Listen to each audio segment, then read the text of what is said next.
a WikiVidi documentaries production. Don't forget to like and subscribe. Enjoy. Essay.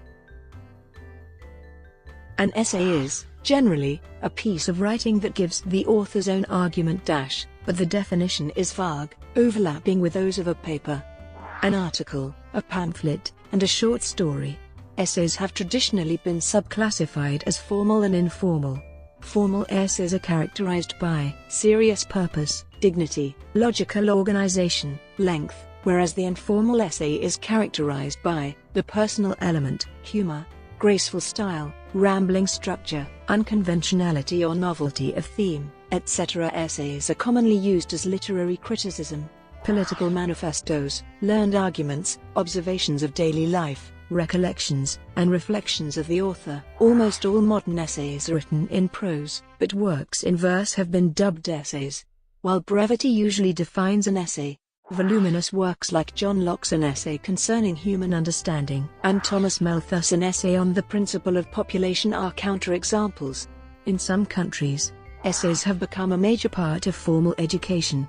Secondary students are taught structured essay formats to improve their writing skills. Admission essays are often used by universities in selecting applicants, and in the humanities and social sciences essays are often used as a way of assessing the performance of students during final exams. The concept of an essay has been extended to other mediums beyond writing. A film essay is a movie that often incorporates documentary filmmaking styles and focuses more on the evolution of a theme or idea. A photographic essay covers a topic, with a linked series of photographs that may have accompanying text or captions. Definitions. An essay has been defined in a variety of ways. One definition is a prose composition with a focused subject of discussion, or a long, systematic discourse. It is difficult to define the genre into which essays fall. Aldous Huxley, a leading essayist, gives guidance on the subject. He notes that the essay is a literary device for saying almost everything about almost anything, and adds that, by tradition, almost by definition, the essay is a short piece. Furthermore, Huxley argues that essays belong to a literary species whose extreme variability can be studied most effectively within a three-poled frame of reference.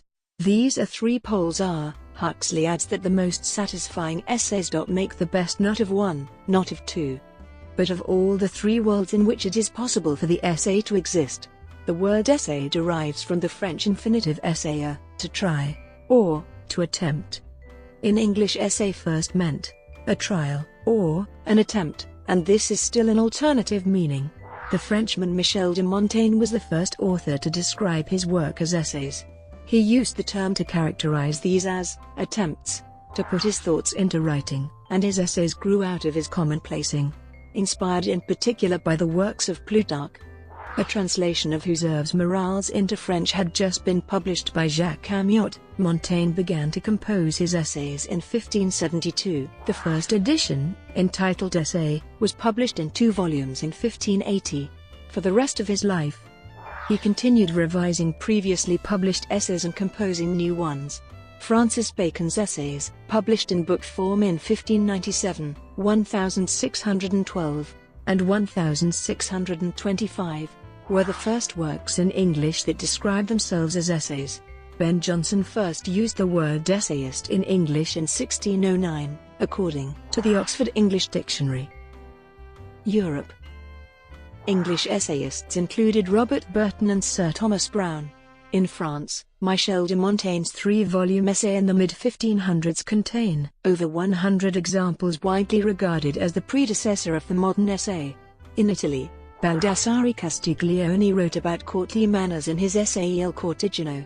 In the 17th century, the Jesuit Balthasar Gracian wrote about the theme of wisdom.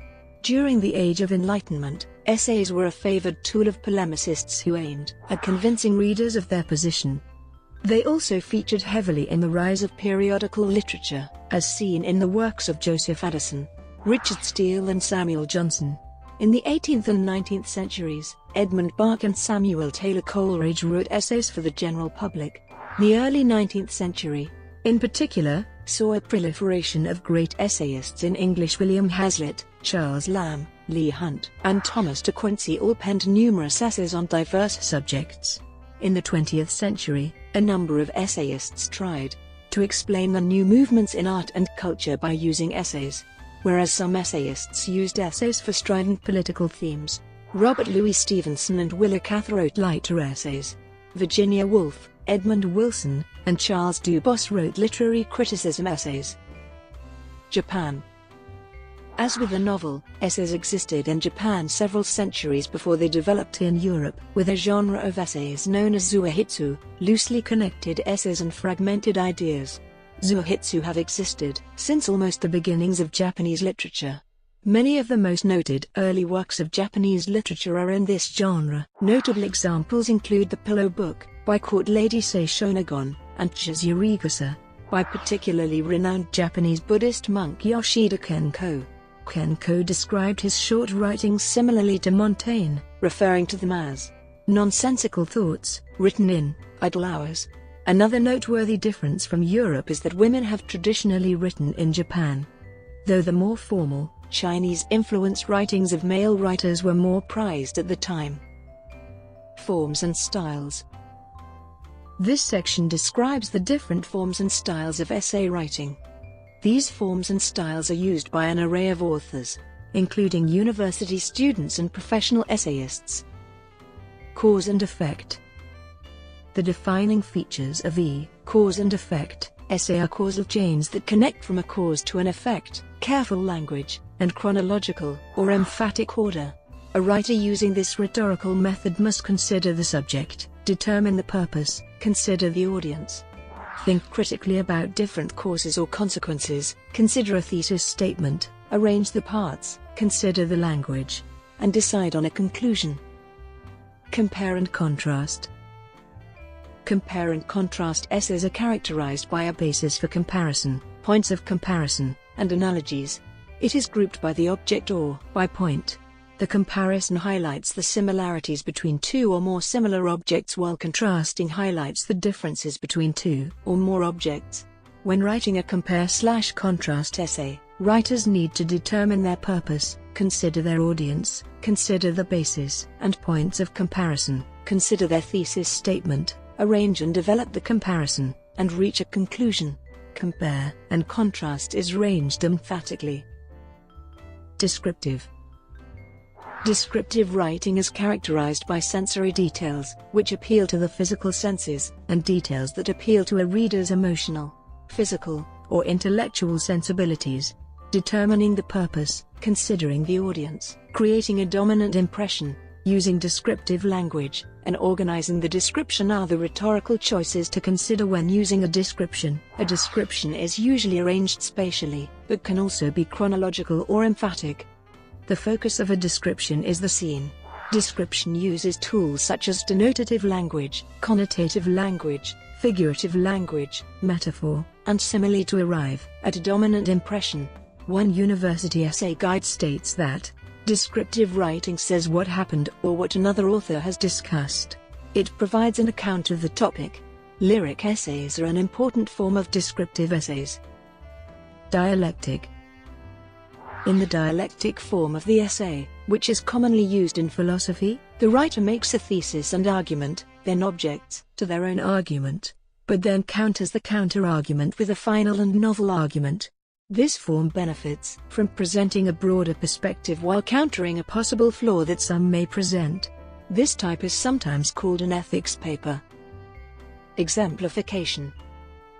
An exemplification essay is characterized by a generalization and relevant, representative, and believable examples including anecdotes. Writers need to consider their subject, determine their purpose, consider their audience, decide on specific examples, and arrange all the parts together when writing an exemplification essay.